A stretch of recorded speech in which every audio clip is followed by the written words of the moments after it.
بیٹی کو پیدا کرنے والی بدبخت عورت یہاں سے دفع ہو جا، میں اس بچی کو زندہ دفن کر کے چھوڑوں گا۔ اگر اس بار بھی بیٹی پیدا ہوئی تو میں اسے زمین میں زندہ دفن کر دوں گا۔ کچھ مہینے بعد شوہر کام سے واپس گھر میں آیا تو دیکھا کہ بیوی کی گود میں ننھی منھی بچی کھیل رہی ہے۔ شوہر نے بیوی سے بچی کو پکڑا اور کدال پکڑی اور گھر سے نکل گیا۔ بیوی کو یقین ہو گیا کہ یہ ضرور بچی کو زندہ دفن کرنے جائے گا۔ بیوی پیچھے دوڑی لیکن اتنی دیر میں شوہر جا چکا تھا۔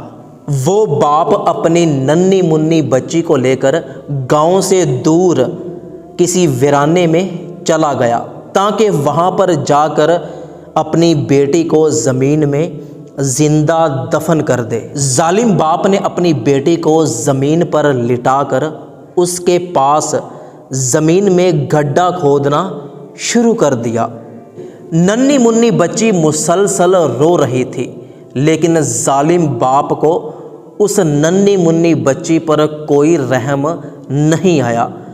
وہ مسلسل زمین میں گڈھا کھودے جا رہا تھا۔ بچی کی ماں اپنے شوہر کا پیچھا کرتے کرتے اس جگہ پر پہنچ گئی۔ اس نے دوڑ کر بچی کو پکڑنے کی کوشش کی تو شوہر نے اس کو مارنا اور پیٹنا شروع کر دیا۔ ظالم شوہر غصے میں مسلسل اپنی بیوی کو مار اور پیٹ رہا تھا کہ جاؤ یہاں سے چلی جاؤ، مجھے میرا کام کرنے دو۔ وہ جلدی سے دوڑ کر بچی کی طرف آیا تاکہ جلدی جلدی بچی کا کام تمام کر دے، اور بیوی بھی اس کی طرف دوڑ کر آئی اور اس کی منتیں کرنے لگی کہ خدا کا خوف کرو، بیٹی اللہ کی رحمت ہے، اس پر ایسا ظلم نہ کرو۔ شوہر نے دھکا مار کر بیوی کو پیچھے گرا دیا اور ننھی منھی بچی کو پکڑ کر گڈھے میں رکھ دیا اور اس کے اوپر بڑی بے رحمی کے ساتھ مٹی ڈالنے لگا۔ بیوی مسلسل منع کر رہی تھی کہ کچھ تو خدا کا خوف کرو، ایسا نہ کرو، لیکن وہ مسلسل اپنی ننھی منھی بچی پر مٹی ڈالے جا رہا تھا۔ اتنے میں قریب سے ایک شخص گزرا۔ اس کی نظر دونوں میاں بیوی پر پڑی کہ پتہ نہیں کیوں آپس میں لڑ رہے ہیں۔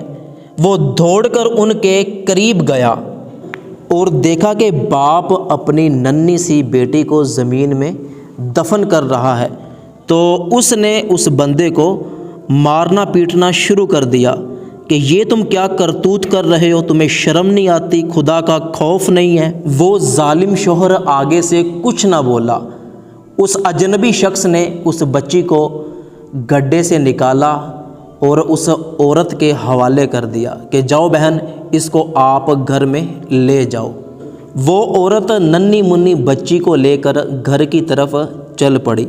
پھر اس اجنبی شخص نے شوہر کو سمجھایا کہ اے بدبخت شخص، یہ بیٹیاں تو اللہ کی رحمت ہیں، تم ان پر رحم کرو، اللہ تم پر رحم کرے گا، ان کے ساتھ اچھا سلوک کرو، قیامت کے دن یہ بیٹیاں تمہیں جنت میں لے کر جائیں گی، تمہاری شفاعت کروائیں گی۔ جاؤ اب اپنا سامان پکڑو اور گھر میں چلے جاؤ اور جا کر اپنی بیوی اور بچی سے معافی مانگو۔ لیکن اس بدبخت شوہر کو اس کی تقریر کا کوئی اثر نہ ہوا۔ بیوی بچی کو لے کر گھر کی طرف جا رہی تھی کہ راستے میں ظالم شوہر نے روک لیا اور کہنے لگا کہ آج کے بعد مجھے اس بچی کی شکل بھی نہ دکھانا۔ اس ویڈیو کا اگلا حصہ دیکھنے کے لیے ویڈیو پر پارٹ 2 لکھ کر کومنٹ کیجئے اور ہمارا فیس بک پیج محسن رضا شارٹس ضرور وزٹ کیجئے۔